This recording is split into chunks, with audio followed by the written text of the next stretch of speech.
of all these incidents, there was only one actual official police report filed out of all these incidents. The Center for Research Action on Race Relations and other groups are shedding light on systemic barriers faced by Asian, Arab, and Black victims of hate crimes in Montreal when dealing with the criminal justice system, including long waits, not being taken seriously, and having to go through the process without adequate support. They have 5 recommendations for reform involving the police, the Human Rights Commission, and the criminal justice system. I was walking on the street at night and I passed by the restaurant Pizza, and I was hit by a ketchup bottle behind the head. When I was hit, I was very shocked because I had no idea what was happening. Most crime victims, regardless of whether they are gay, they're Black, they're brown or Asian, tell us the same thing. Once they report the incident to the police, they have no clue whatsoever.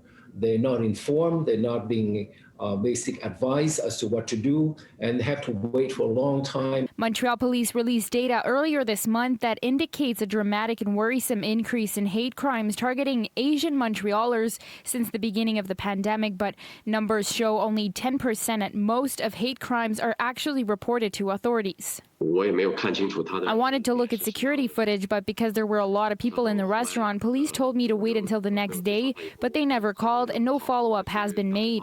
All these people who, when we asked why did you not file a police report, there was a lack of connection between the police and the Asian community.